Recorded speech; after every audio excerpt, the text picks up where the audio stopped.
Good evening, ladies and gentlemen. Welcome to Four Lads Rangers Monday Night Live. It is the Old Firm aftermath.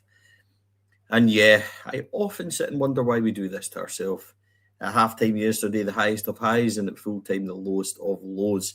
It is very much the Rangers way. I had said in previous weeks, the only team that can stop Rangers is Rangers. And sadly, that is the kind of thing I meant. I'm making sure I'm wearing a very blue t-shirt after complaints last time round. I will not make that mistake again. Good evening to two of my favourite people, Kenny and David. Kenny, good evening. How are we? I'm not bad, mate. Decent day at work today. Starting to get over yesterday. Disappointing day, so plenty to discuss.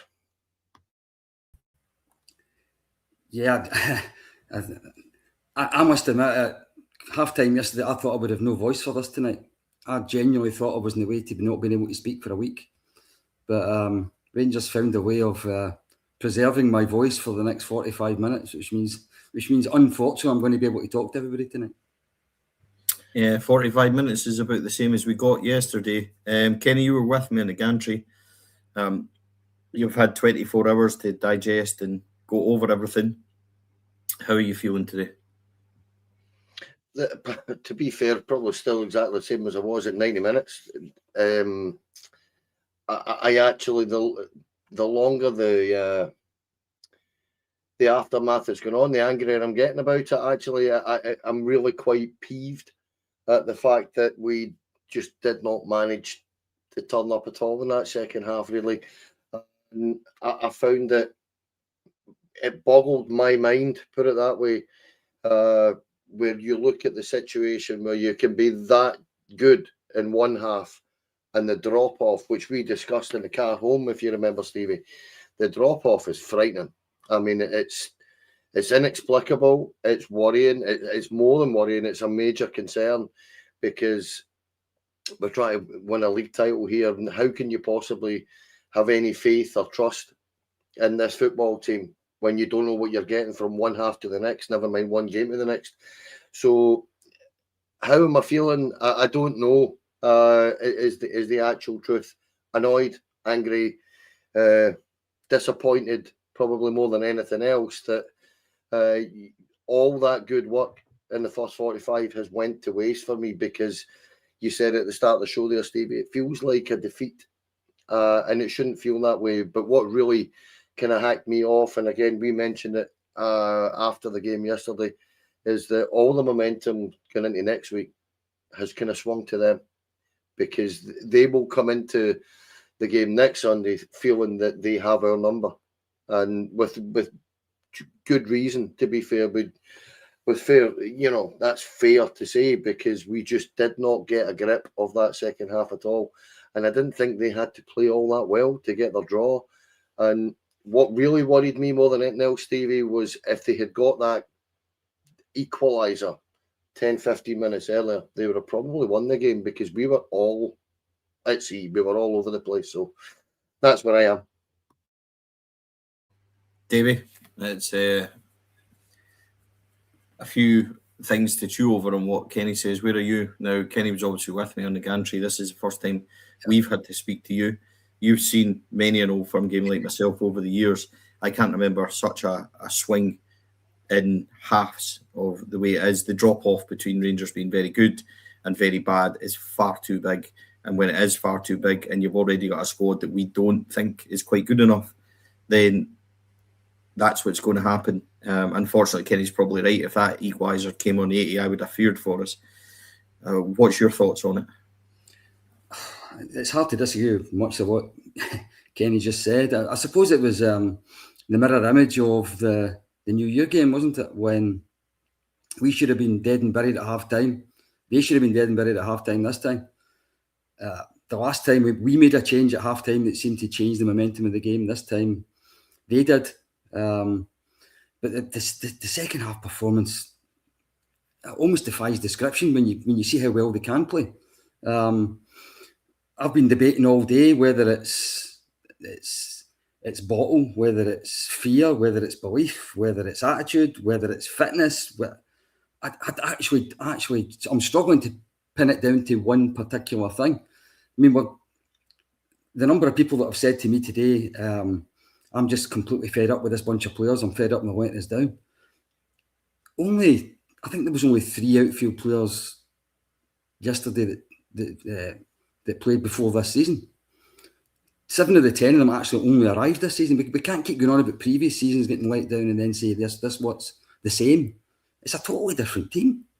So what is it that stops us going for the kill? What is it that makes us take our foot off the throat? I wish I knew what it was, but whatever it is, we do not have killer instinct. We don't have the mark of champions, for want of a better way of putting it. And until we do, we're going to have more pods like this one. Yeah, and there's so much to go over. We talked about the first half yesterday, Kenny. Started so well. We were like a steam train going in for every second ball. Scored a terrific first goal. Scored an equally as terrific second. Fernandez had an opportunity. Skov Olsen had an effort. Romans and Moore down the left-hand side tearing them apart. We go into now Fernandez header. You really want to say at that point, if that goes in, we're burying them, but we don't. And even at 2-0 at half time, you're in a good position. But that's probably as good a first half as we have had. The only thing that it lacked was a few more effort on goal, which we didn't really have, despite what it felt like a steam train of a performance and really grinding them down and getting into them. Jack Butland didn't have a save, but we didn't test Sinisalo a lot either. So that was a disappointing one.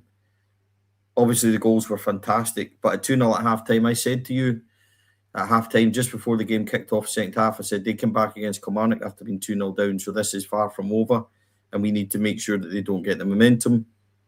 And I wanted more at half-time. I really did. I wanted more. Unfortunately, after such a good first half, Kenny, and as good as that was, that didn't happen. But so much to positives from the first half, at least. Yeah, the first half is as good as I've seen Rangers in a long, long time. It's probably the most. I think, in fact, I think John Souttar alluded to this in the press conference that he felt it was the most one-sided game he'd been involved with or involved in against them at Ibrox, and I tend to agree. I thought we were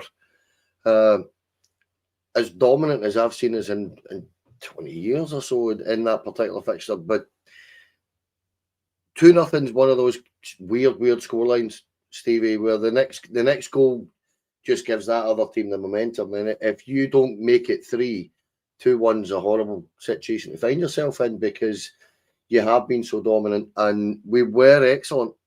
And you said we were fighting for every second ball. We won every second ball in that first half, I thought. We just didn't give them a single second to settle at all. They had a little period from about 15 to 20 minutes where they were trying to settle. And that was it, really. And I can't complain at all with the first half. I thought on chances created, yeah, you're probably right, Stevie. We could have got a couple more on target, perhaps. That's what you would be looking at. But in terms of the domination, if Celtic fans were honest, we could have went in 3 or 4-0 up. I mean, we really were that dominant. However, we weren't, and that's the issue, and that's where, for me, you've just got to turn around and say Chermiti's first goal, one of the finest goals you'll see at Ibrox. Without doubt, the second goal's just a wonderful guile and a great finish. And yeah, I mean, the place was rocking for the first 35, 40 minutes. I thought it was really, really loud, and it set them up. I think they get carried away with it. And I've been thinking about this, and if I was going to add anything to how I'm feeling, I've got a little bit of a sense with the amount of with the amount of players that how would I put this?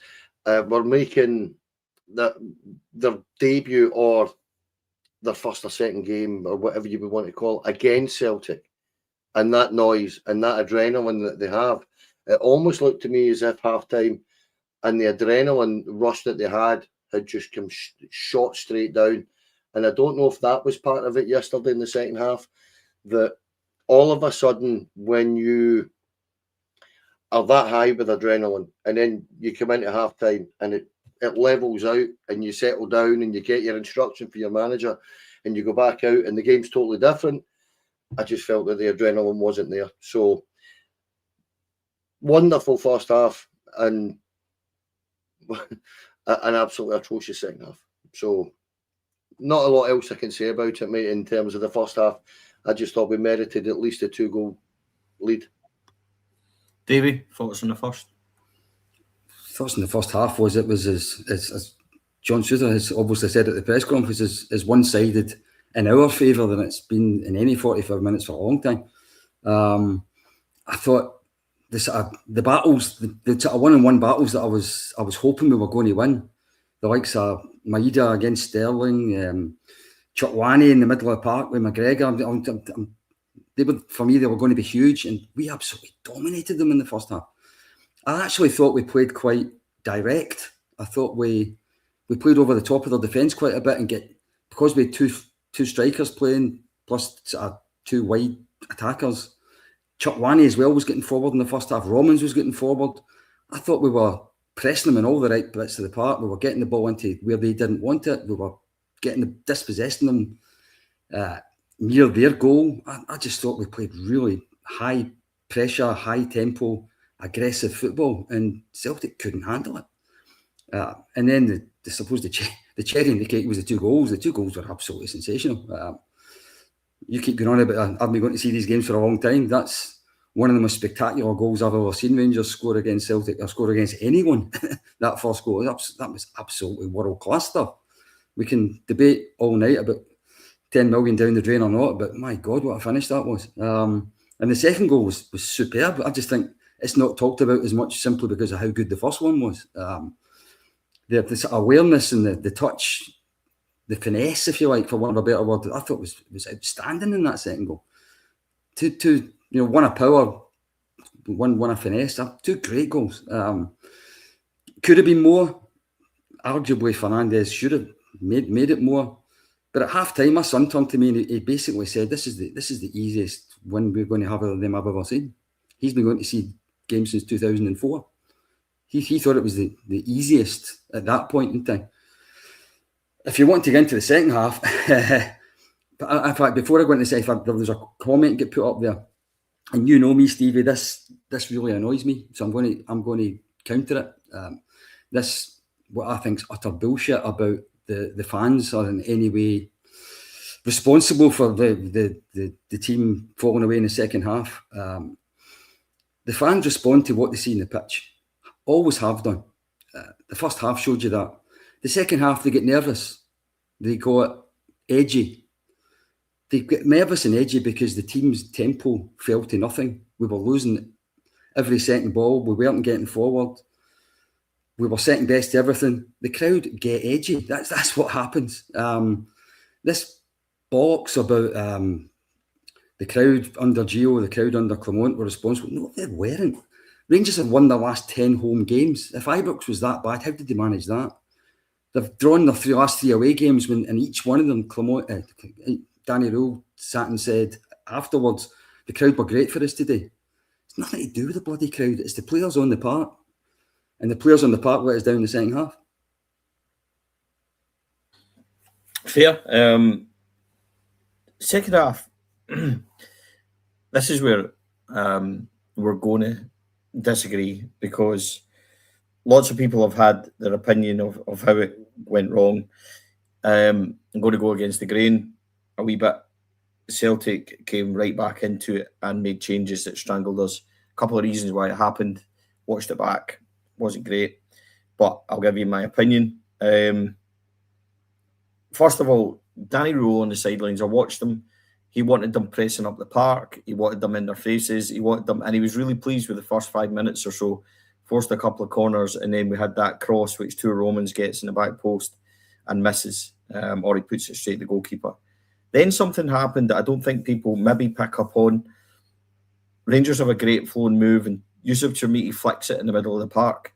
And at that moment, Celtic win it in midfield, and the whole face of the game is turned. And by what I mean is Rangers were on the front foot, having pressed them in. And at that moment, Rangers got turned and they were penned in and they never recovered. They never got out. They never pushed up. That lasts, I think, for 3-4 minutes. And on that, John Souttar then gives away the ball, which eventually I think leads to Celtic's first goal back. And we just couldn't get out. Now, there's two reasons. One, the midfield lost its way. Raskin and Chugwani fell completely out of it, Chugwani especially. Mikey Moore fell out of it. Skov Olsen was never really in it. And then the front two tired. Chermiti was knackered. Nadiri was knackered because they'd done a power of running. Martin O'Neill recognised it. We then tried to counter because Hatate was a spare man by bringing on Diamandi.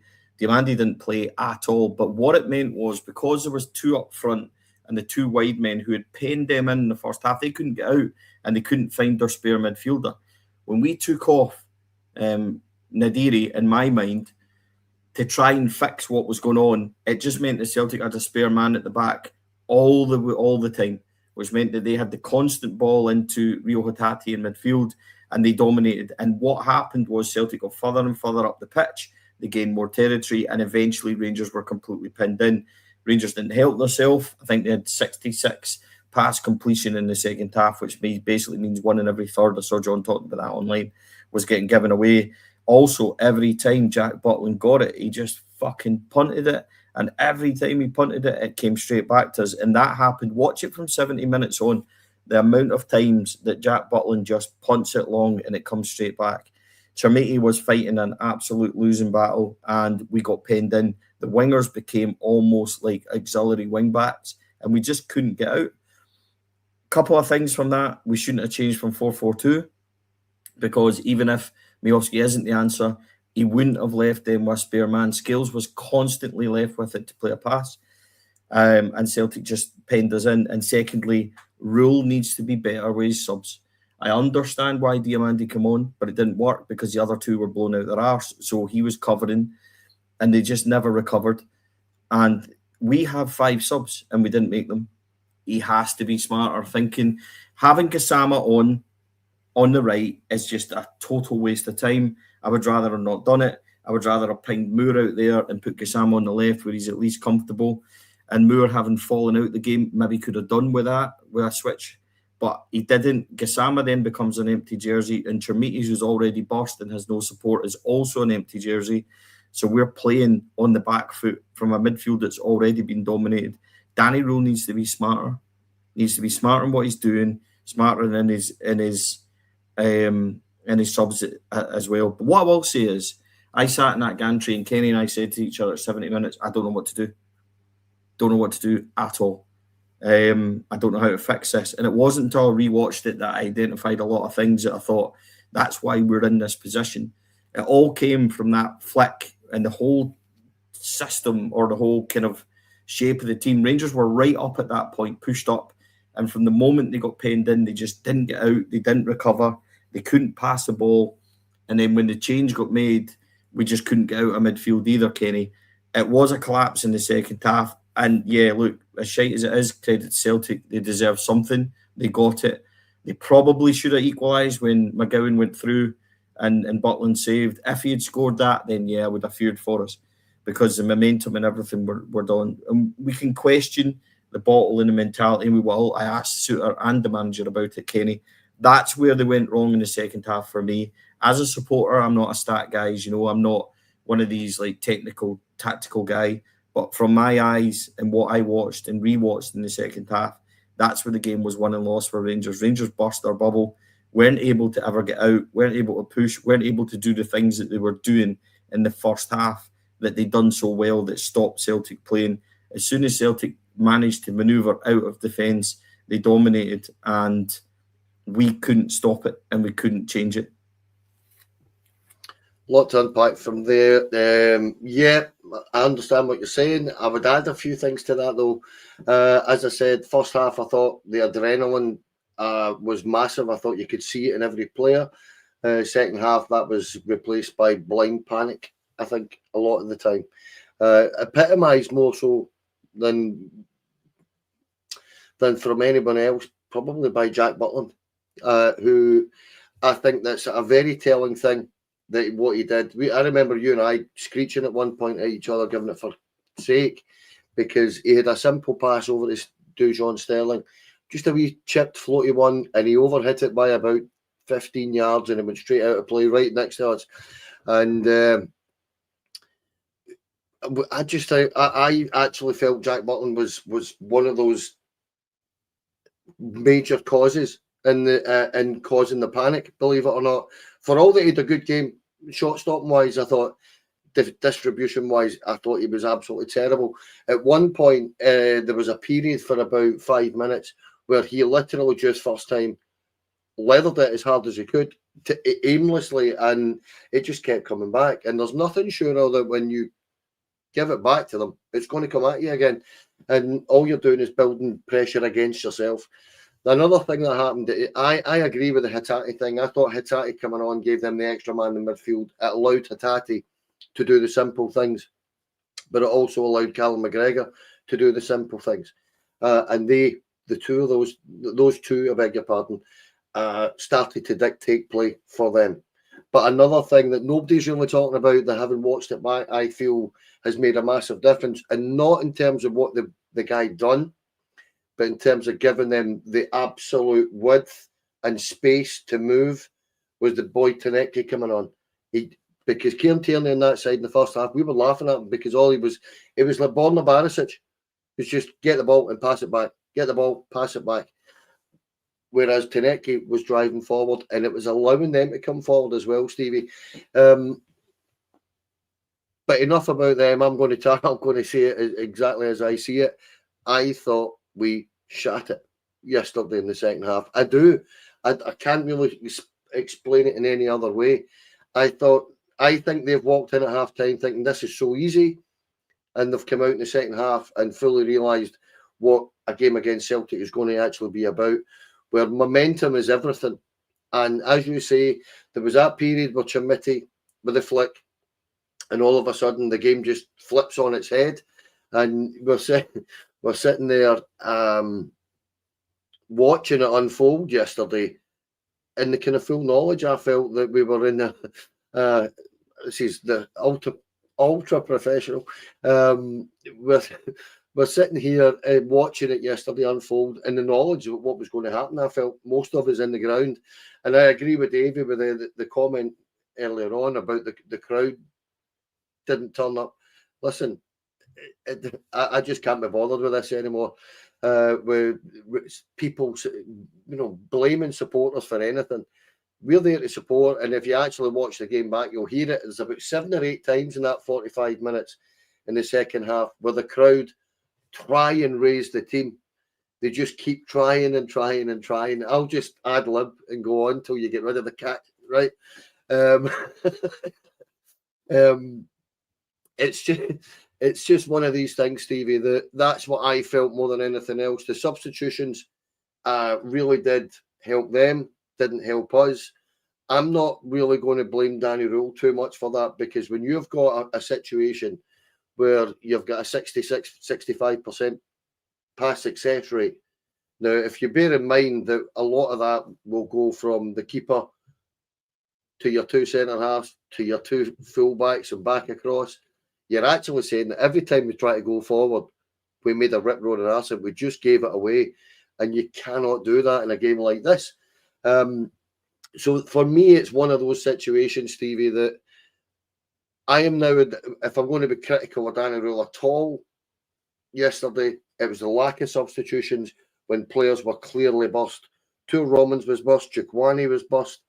I thought Nico Raskin probably needed replaced as well. I thought Chermiti was done.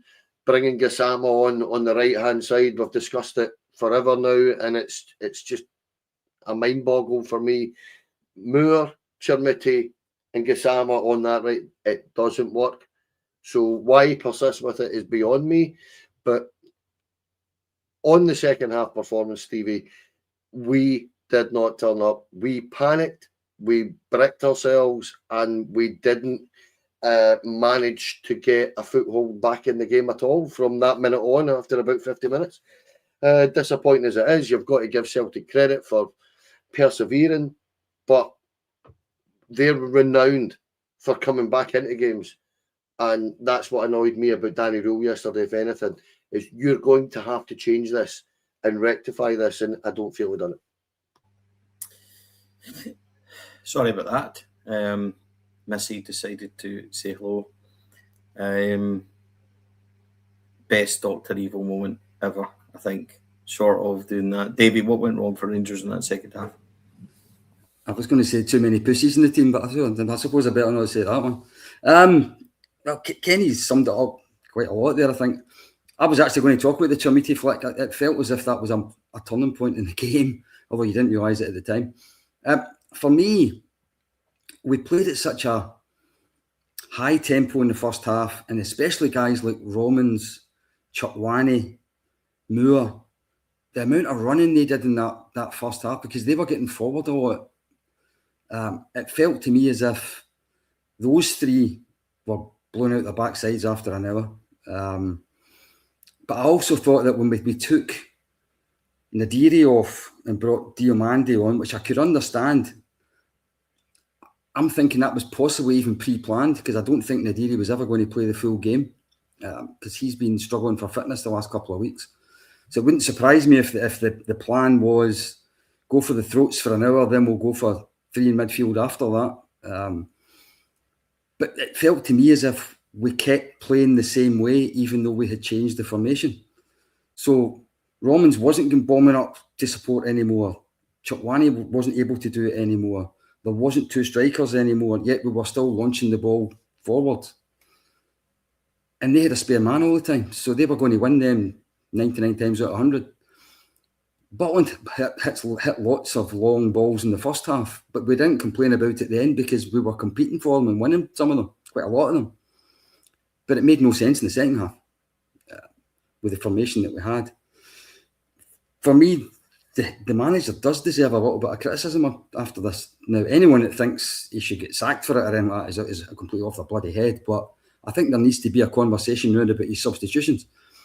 The Motherwell game a couple of weeks ago, we sat and criticised his approach and the substitutions that he made because he was trying to hold on to a 1-0 lead against 10 men. He was being too conservative. I think there's an argument yesterday that he didn't get conservative enough, early enough, and he tried to be still as attacking and getting the ball forward when he didn't have the players capable of doing it anymore. I would definitely, if I was in his shoes, I would definitely have had Romans off a lot earlier, or maybe 15, 20 minutes to go. He was completely gone, and I thought it was quite noticeable actually the last 20 minutes. The majority of chances Celtic created came down his side. McKibben was left unmarked at that post. There was one that Hatate put over the bar that they went down that wing and they cut it across the 18-yard line, and then the penalty itself again came down that side. I just think he was done, and I really don't know why McComa didn't come on. We talked about the half-time substitutions Celtic made, which definitely made a difference, but they also made three more. They kept freshening things up. They brought another left back on. They brought on Forrest out on the right-hand side, who, despite his age, he's still got 20 minutes in him, 25 minutes in him. And I just felt as if we didn't respond at all, and we were asking for it. And the only positive at the end of the game for me was there wasn't another 5 minutes to go, because I think if there was, we'd have been stuffed. And I think Rule has to look himself in the mirror and say, why didn't I make changes? I was going to say earlier, but changes at all. There was players in the park at the end that shouldn't have been taken off 15, 20 minutes earlier. I've got no idea why we didn't, for example, bring Bajrami on. I think he would have been somebody who could have sat on top of McGregor like he did before, just a tactic Rangers have used before. Definitely, I wouldn't have played Gassam on the right. I think that made no sense. I think there was even an argument to play Tavernier in the right in front of Sterling and double up at that side, seeing as they had brought their best winger on in that side of the park. There was different things he could have done, but for me, the only option that we didn't have was doing nothing, and it felt as if we did nothing. And I think we shot ourselves in the foot in the second half, as well as playing badly. I think we didn't respond to what was happening in front of our eyes. Okay, so here's where it becomes controversial or not. We will analyse the goals we scored. and praise them as we do, but we'll also analyse the goals that we conceded. The first goal is just a comedy of errors. I think it all starts from Chimiti's flick and we don't get out, but there's loads of play that happens in between that 3 or 4 minutes. But we sit in, and I think Suter gives it away, then Roman stuffs a clearance, and it finds its way. And Celtic, if you watch this, are able to have 3-4 touches in our box unaided. Nygren then crosses it completely without a challenge, and then Raskin, who's with Tierney, doesn't even trouble him or jump with him or do anything. He gets completely caught the wrong side. Fernandez and Suter are nowhere to be seen, and it's 2-1. Comedy errors in there. For the second goal, the lead up to that, again, really poor. It comes down that right-hand side. They get the clip crossing, and Maeda completely loses Suter, who is... It's Suter's fault. It's Suter's man. For me, it's a free header for Maeda, and Sterling's forced to try and do an emergency block on him, so he doesn't get up properly. Maeda gets above him, and he's almost bullied out, which makes his hand move. He doesn't try and play it. It's not an unnatural position. I think we're hard done by, but I can see why. I'm not going to get involved in that too much. I would be screaming for it at the other end. But here's the difference. We don't get those decisions like Mikey Moore's last week. We don't get them. They get theirs, which is fine. And then there's the whole comedy errors with the penalty. Great goalkeeping by Jack Butland, not once but twice. And then we're all sitting with our thumbs in our arse at the edge of the box while they have, I think, 2 waiting to tap it in, and we're nowhere to be seen. Fuck me. Can we not at least follow the penalty kick in? By the way, it's not like Jack Butland's not a bad goalkeeper. Jack Butland's route of saves, Davey, is really impressively high. He's saved ones in penalties in the Old Firms and stuff before, Davey, but this time, and Kenny will bring you in after Davey, there's a comedy of errors. Should Butland have come for the crosses because they're quite deep as well? You could argue. But Jesus Christ, man, we don't do ourselves any favours. This is what I talk about the only team that can stop Rangers is Rangers. By Christ, the goals we give away are awful. So the questions remain over Suter and stuff, which we'll come to. But individually, that's just absolutely pish. I'm sorry.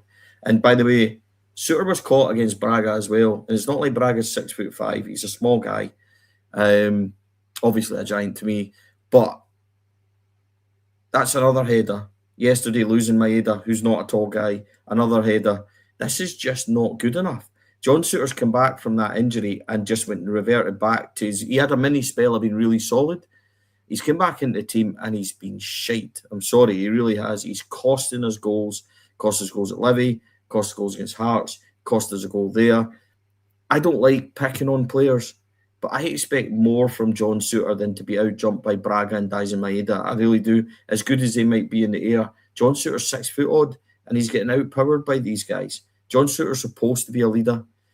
And then it comes into the whole Giga argument. And by the way, Giga, I think, is a bit ropey. But we weren't conceding these type of goals when he was in the team. He's got recovery pace. Is there a question mark there that John Suter needs to come out of that team? It's a discussion point because a lot of people are having their say on it. But Davey, the quality of goals, there's errors all over them from individual players. Nobody taking responsibility. They were dreadful goals to give away. Yeah. Okay, I'll start with our first goal. I'll work my way through things. For the first goal, you're absolutely right. Started with us giving possession away and then having at least 3 chances to clear our box and making an arse of it basically, and just giving it straight back to somebody. When it comes to the goal itself, I must admit, I'm going to be very critical of Suter for the second goal, but I'm not sure that I'm going to be too critical of him for the first one. For me, we left Nygren and McGregor beside each other in the box. Suter, too late, comes out to confront them, so he's not in the middle anymore. When that happens, your defence should all move across one. The cross comes in. I don't know where Romans is. He's not moved in. Fernandes, goes over his head. It's Raskin that's tracked Tierney, but he doesn't jump with him. It's a shocking goal from a defensive organisation point of view. Nobody covers themselves in glory in it. I'm struggling to pinpoint one person. I think out of the entire back four, the only one I've not mentioned is Sterling, because I think all three of the other ones have got a part to play in it. But if I was to point the finger the most at anyone, it would be the two on the left side of my defence, because that's where the header came from. The penalty, I have got absolutely no idea what both the centre halves were doing at that particular moment. The Celtic player sort of hits the byline. Romans goes out to go to him because he's went past somebody else, can't remember who it is. And both centre halves go out as well. So they're both beyond the front past the front post. So there's no centre half in the middle of the goal, which is absolutely beyond belief for me. So when the cross comes in, neither centre half are anywhere near where they should be, and Sterling's left to try and do something. I know Rob last night was of the opinion that he thought Butland could possibly have commanded his area better and punched it away or taken command. I actually think it was a really good cross, unfortunately. I think it probably took him out of the game. For me, Sterling had no choice but just to throw himself in it and hope for the best, because both centre halves were posted missing. And when it comes to the penalty itself, would I be wanting it at the other end? Absolutely. I think there is an argument under the laws of the game that it could have went either way. It's one of these subjective things. And let's be honest, if it's a subjective thing and the way things are, then it's going to go for them, isn't it? So that's history tells you that. And then when it comes to the penalty itself, words almost fail me when it comes to any player getting 3 attempts at the ball without any player getting anywhere near them. Look at the first one's the penalty itself, but the other two. Butland has actually saved 5 penalties out of 5 this season. He saved 8 out of his last 9 penalties, excluding shootouts. It was a decent bet he was going to get a hand to it, I thought. And the lack of response from everybody, there's no one person you can blame for that, was just incredible. And I think it probably sums up the difference in desire and will to win and fighting to the last minute between the two teams. That 10 seconds of play. So when it comes to John Souttar, who you mentioned, I think if he gets dropped, he can't complain. I think him and Fernandes have been not very impressive for the last couple of weeks. I actually think our best right-sided centre-half is John Sterling. But unfortunately, I think we need him at right back. If everyone was fit and playing in the right position, I would probably want to play Sterling there, but I just think he's got to play fullback. But both goals were a shambles. But I think the lead up to the penalty and the penalty itself just absolutely summed up how much a shambles they were. Kenny? Both goals are a mess. They're an absolute mess from build up to completion. They're a shambles. That's due to mentality and a lack of taking ownership of the situation you find yourself in. I'm kind of sick and tired of saying this because I'm about to say it again, but it is one of those things that I will say forevermore. If there is a mentality issue in that team, whether people want to agree with me or not, I'm telling everybody that's the way I see it. Because when you're in a situation like that, when you're under the cosh the way we were in that second half, you need leadership. You need it. You need it throughout the pitch. You need it in areas of the pitch. We had none of it in any area of the pitch in the second half yesterday. I've said it before. I'd decimate. I'd absolutely decapitate that leadership group. I don't believe that. I don't. This is when I say this. What I'm saying is that, see, behind the scenes, I'm sure these guys are wonderful. They're leaders behind the scenes. See, on a football pitch, I don't see it. We're expecting. There was a situation yesterday, Stevie, where you and I were actually saying, at the second half. At one point, we'd managed to eventually get our foot in the ball, and the midfield had managed to pass the ball about, and it comes back and it goes round, and we're going round in a square or a circle, if you like. And John Souttar eventually gets it and lumps it right out the park. Now, if you've got an 18-year-old Mikey Moore and a 21-year-old this boy and a 22-year-old that boy, and there's your captain doing this, this is the issue that I have with this team. That you're naturally, your shoulders slump, you can see it. Well, what chance have we got? We're just kicking the ball at the park. And this is where I think that for all these errors, and I'm not going to go on about the goals because Davey and you have explained them perfectly well. The issue is the pressure and the absolute incapability of our players to deal with it. Take ownership of the situation. I've said it before and I've said it over and over again. Win your personal duel. And every single one of them in the second half lost their personal duel. So ultimately, that's where the mistakes are getting made. And as I said, I felt an awful lot of guys like Tour Romans, who was in his first Old Firm game, clearly in the first half was exceptional, Stevie. You and I were talking about it over and over. The adrenaline had got him through. And I think when it stopped, he was bust. He was done.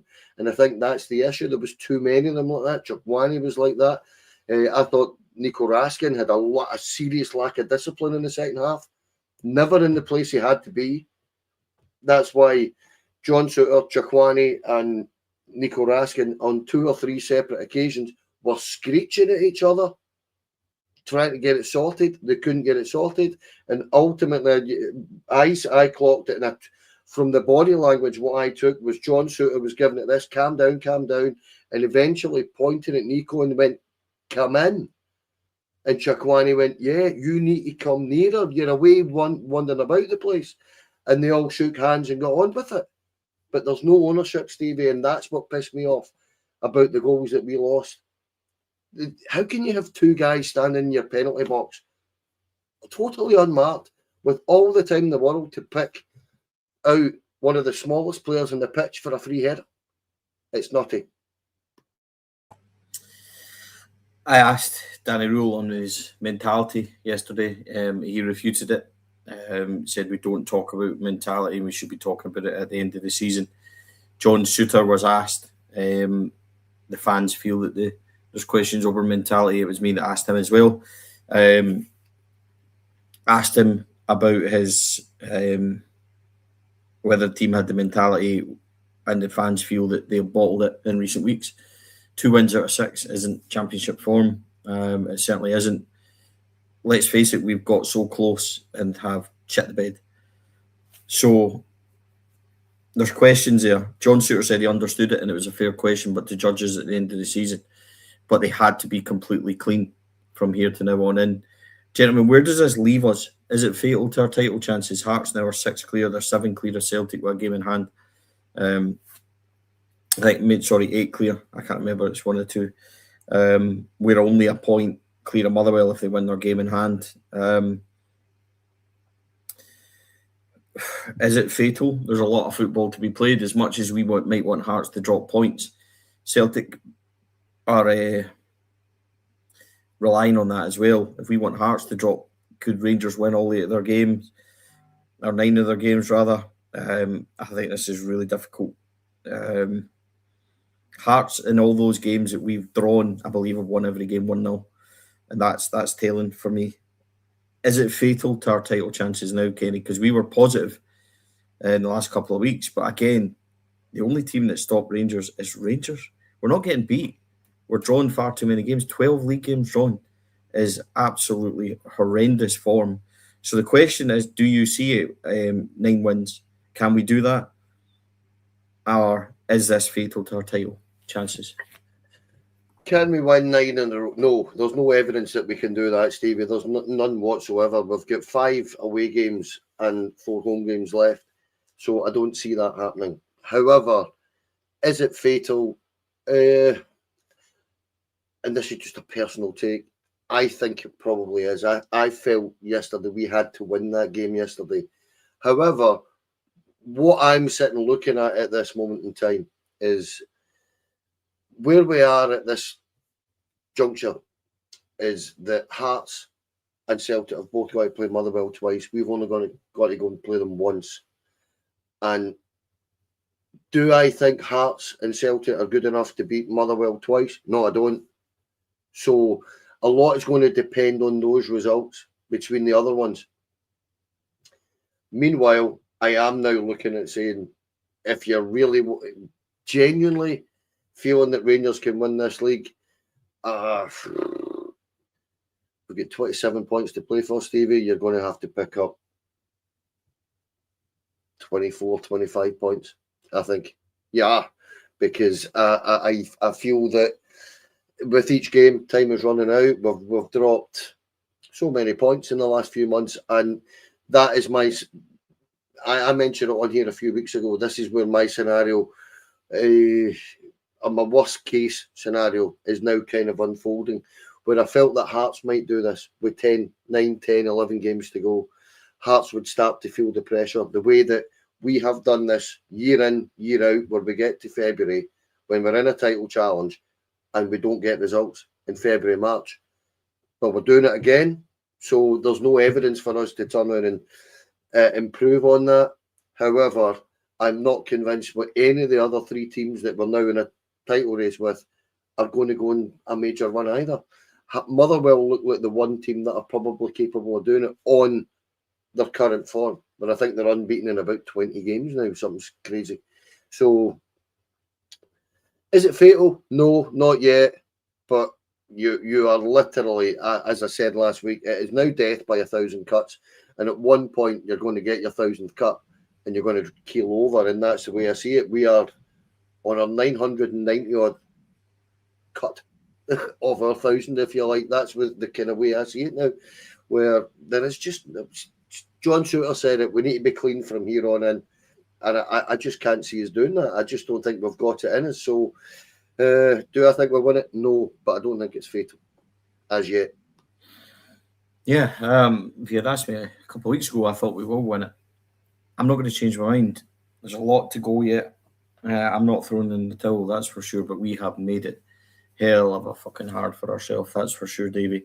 John Shooter said we have to be clean. We have to be squeaky clean. We need to beat them on Sunday. I don't agree that the momentum's with them. I really don't, because of what we did to them in the first half. That'll still be in their mindset. So this game on Sunday really is a toss of the coin. Danny needs to get it right. We'll come to Roll slightly just to finish it off in a minute, Davey, but what do you think? Where does this leave us? The same question I asked Ken.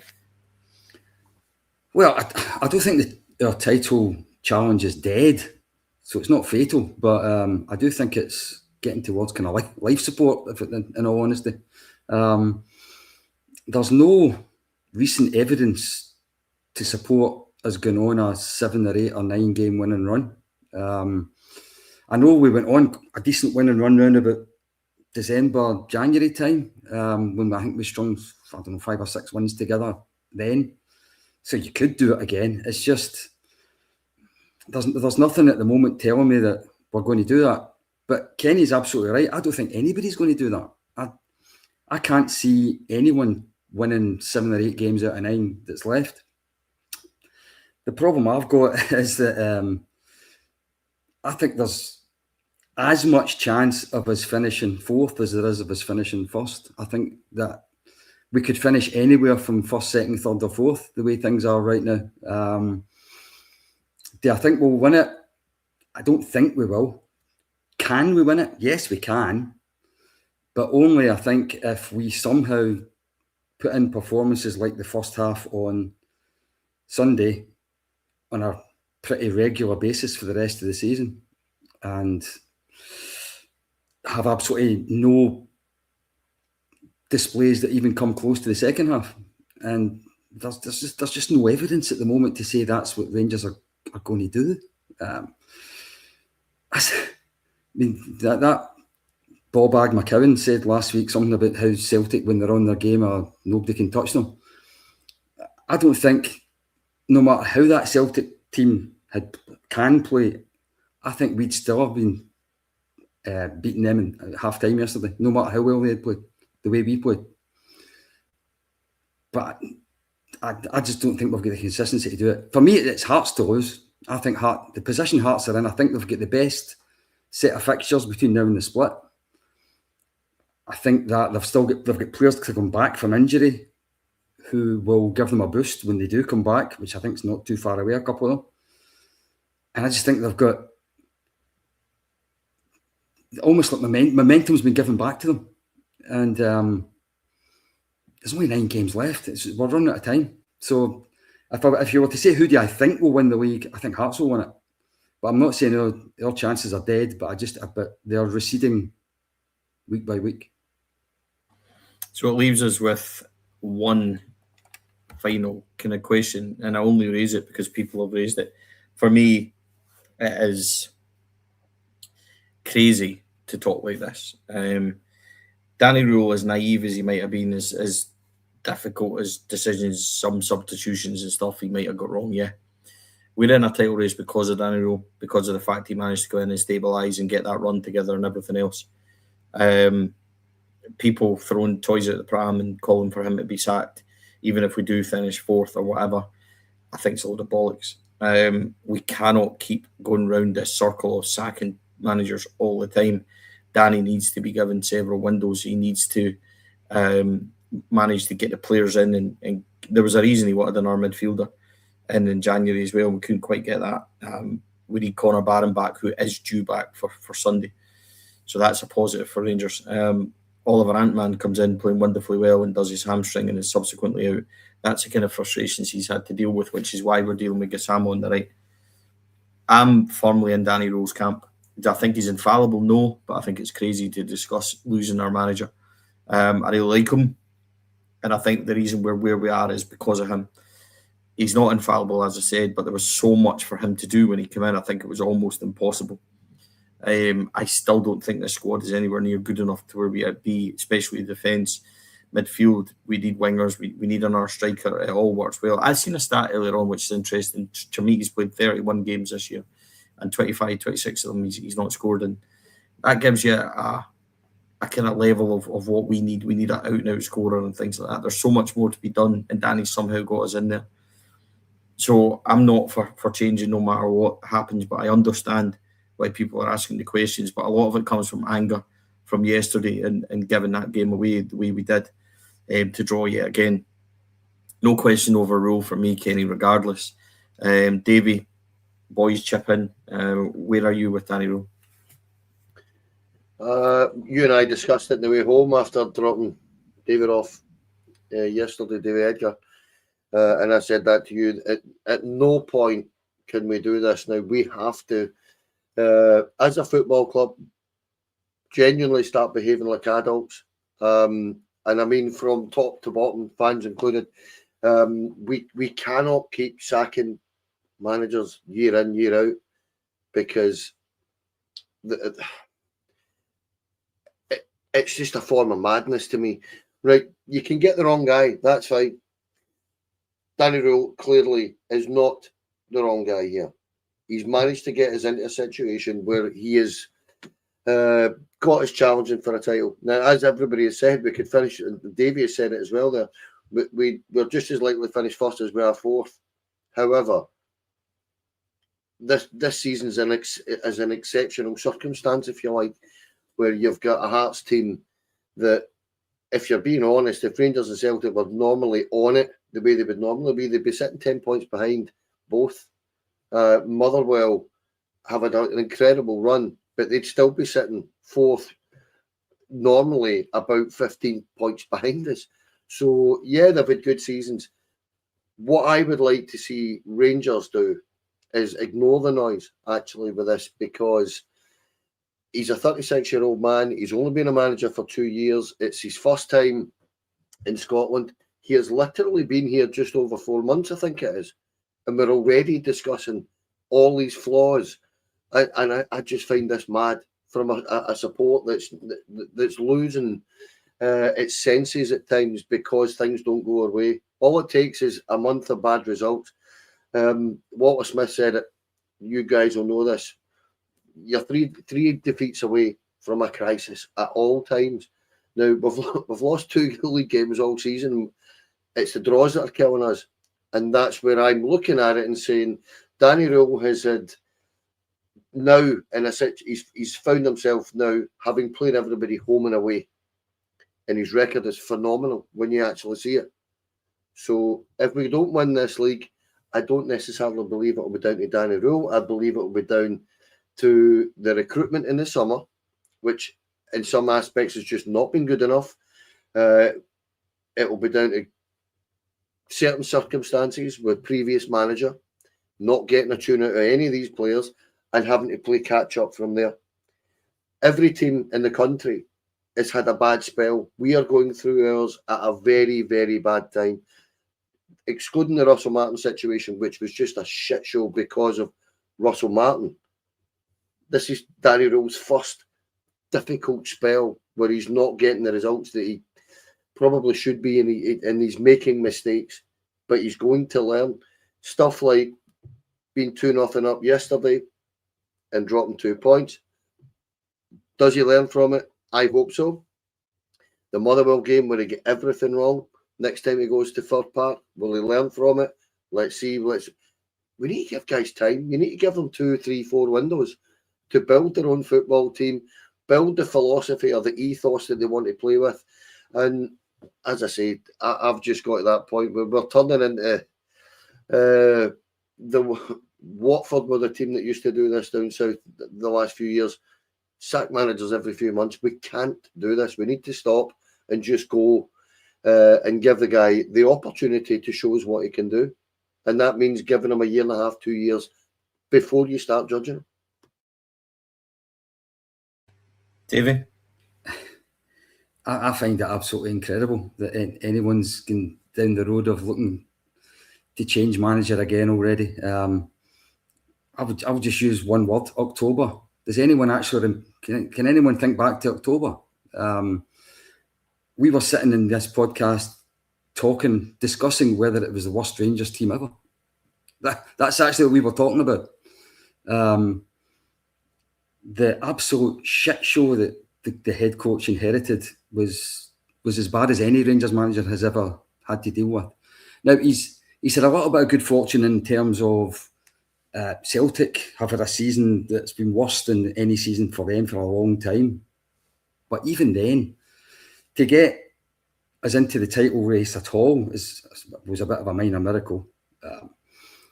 I do think I totally understand the frustration, because now that he got us into the title race and we started to get our hopes up, then it's really frustrating, the fact that where recent results have gone. But the guy's only had one transfer window. He's only been able to bring in 4 players so far that he call his own. It's insanity. I can't think of another name for it. Has he made mistakes? Absolutely. Have you ever seen a Rangers manager that didn't make mistakes? No.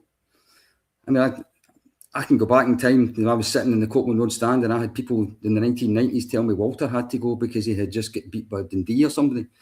It's the nature of the beast a little bit, but we need to join the real world.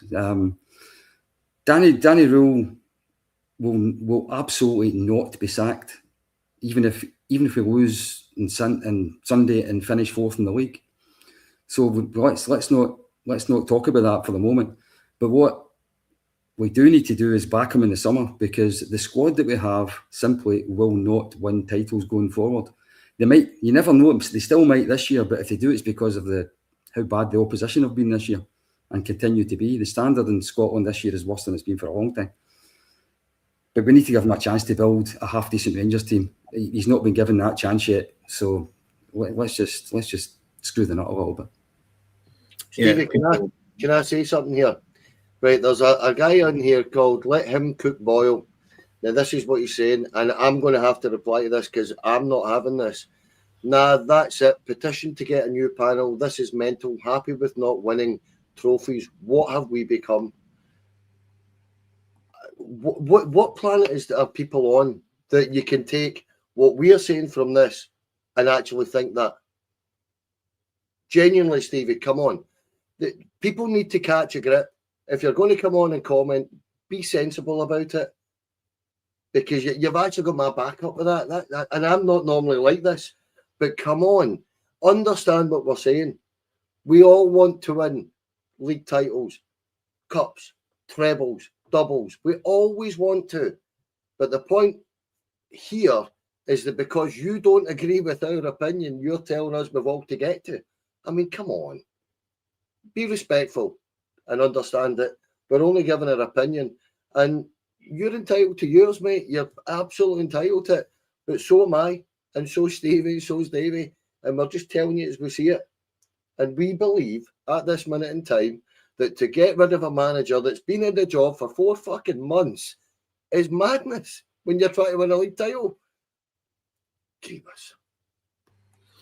Yeah, listen, it's absolutely a game of opinions. I don't mind anyone giving theirs. End of the day, this is our pod, and we absolutely love the comments and we love everybody joining in. But as Kenny would say, keep it sensible. Nobody on this podcast is going to sit here and say a 4th place finish and no trophies is worth it. But we've also got a shitload of football to play before we get to that point, starting off with hopefully beating them on Sunday and learning lessons from that. Nobody on this podcast is about to throw in the towel and consider that. And we certainly aren't going to go into Sunday thinking that Celtic have got all the momentum and that we're going to chuck it in. It's going to be difficult, but we do need to roll up our sleeves and get on with it. I'm all for people having an opinion if they don't want Danny Rule and they think that he's not the answer, because there is evidence to question it and question subs and question things that he's doing. And I get it, I understand it. But there's also a chain of thought to think the other way, that, like Davey says, we were all sitting here in October going, this is the worst squad we've ever assembled. So, and that was literally 4 months ago. So let's try and keep the emotions in check. We go on to Sunday, a home game against them in the Scottish Cup. Let's go and win it. And we'll be back later on the week to discuss all that. That's for sure. Opinions is what makes it fun. The life at Rangers is never dull. That's for sure. Kenny, appreciate your time, mate, as always. Much appreciated. Blood pressure's up, mate. I'm going to go and lie down. Listen, the boy's perfectly entitled to his opinion, but so are we. And between us here, we have got, 120, 130 years experience of going to follow Rangers. And people are on here telling us, what have we become? Right, yeah. Thanks for having me on, Stevie. That's just me. It's got 120 years as well. David, mate, much appreciated. Thank you very much as ever. No problem. It was always going to be a livelier one tonight. And no wonder we're all hurting after yesterday. But what I will say is that I still think we're favourites for Sunday. It's at Ibrox, and I still think if we play the way we can play, I think we're better than them. So I'll finish in a positive. Yeah, look, I've thought long and hard about how we win this game on Sunday. Does he have to change the way we play? Nadiri and Chermiti are probably our best 2 options up front. Do we need to separate them and go Nadiri and Miovski to bring on Chermiti to play alongside somebody else later in the game? We might have to think about doing that because we clearly need to keep a certain style of formation against them and work on having 2 game plans, which I don't think we really managed to do yesterday, or certainly the one that he wanted to do in the second half certainly didn't work. It's a lot to be done. We can beat them on Sunday. We showed it in the first half. So let's go with that positive mindset, see what the week brings, and go and have a real good go at them on Sunday, that's for sure. Really appreciate everybody watching, thousands of people as always across all channels, which we really, really appreciate. A huge thanks to our sponsors, Rhino Express, Clydeview Fire Protection and Joinery, Athol Industrial Solutions, CSD Air Conditioning, Candid, and leaving us is our Sunday sponsor, Local Dark Shop Online. Huge thanks to Johnny and all their support they've given us. We will be parting ways, but we really appreciate everything Johnny's done for us as a podcast. We will be announcing more sponsor news soon. So we really appreciate everybody's help. We are playing in Northern Ireland on the 28th of this month at Belfast Rangers Supporters Club on Barrington Street, I think it is. And please look out in the description for tickets for that one. They are going well. we are travelling over. So if you do want to join us, please just follow the link in the description or contact us online. We can organise those tickets for you. We'll be joined by David Graham, formerly of Rangers Football Club and now of Heart and Hand, on stage, and there will be a singer beforehand also. So we're really looking forward to that, but we need you to come along and watch. So please do so. As ever, if you haven't, please like and subscribe on YouTube, and you can become a member as well. So, yep, all that information is in the description of the show. So thank you very much, everybody, for joining us. We'll be back Wednesday night. Myself, Kenny, and Chris will be back Friday night. Andrew, Amrit, Calvin, and we'll also be back with an Old Firm preview on Saturday evening as well. Almost every night of the week, but we'll do our very best to try and give you honest and real coverage as we always do. Take care, everybody. Have a great week, and we will see you all again soon. Bye.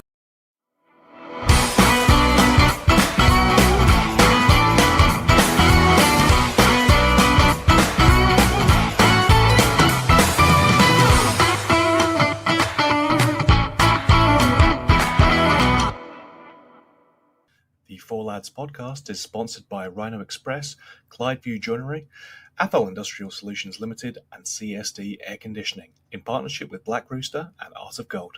Thank you for listening to or watching the podcast. We hope you enjoyed the show.